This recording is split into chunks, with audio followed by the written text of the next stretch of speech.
थायो इयाव मानसि माबा खनसे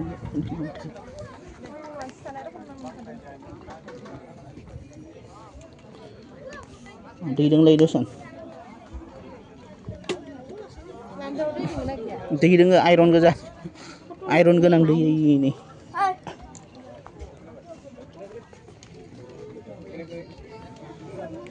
हेलौ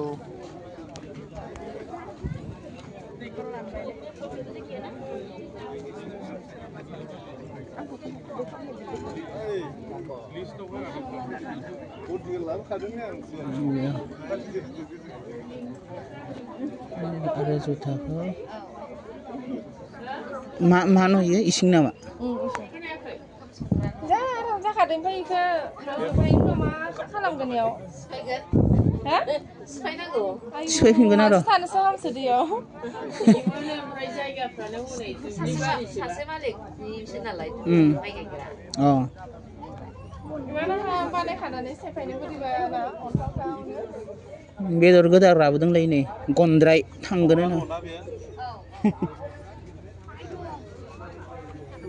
माइ दङना गैया फाख्रियाव बे आरो दाउ गलार हांसो गलार ओइनो बन जाबग्रा दाउबो दोङो खाथखा दाउ गग्रा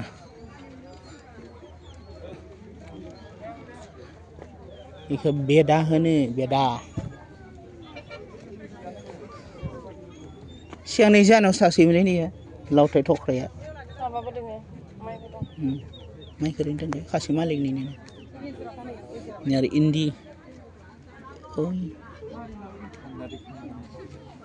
गाम्बारि खामफ्लाय औवा नामफोरा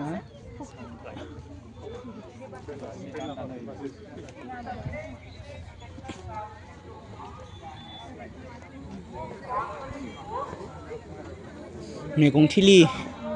अ सरि बावथाय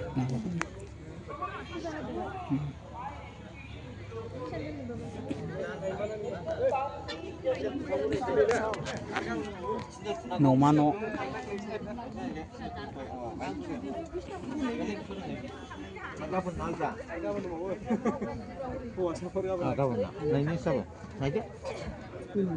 दिनै हौवासाफोरा हाबनो मोना नामा इयाव नङा सिन्देलखौनो ना फुजा होग्रा नालाय ओंखायनो न'मा न' ना न'मा न' जाहैबाय ओमफ्राय बेहायनो माबा होदों ना नोंसिनाव दंखायो ना बिदि खाना नोंसिनि सिंबो नङा आंनिमोन थाखोब्रै ना थाखोबानि नैबे थाखोब्रै दा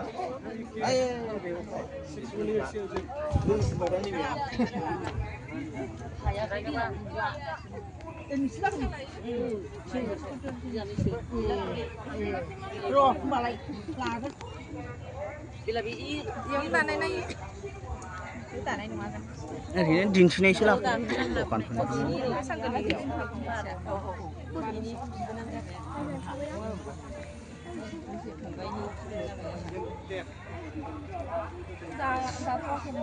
बेहा 15नो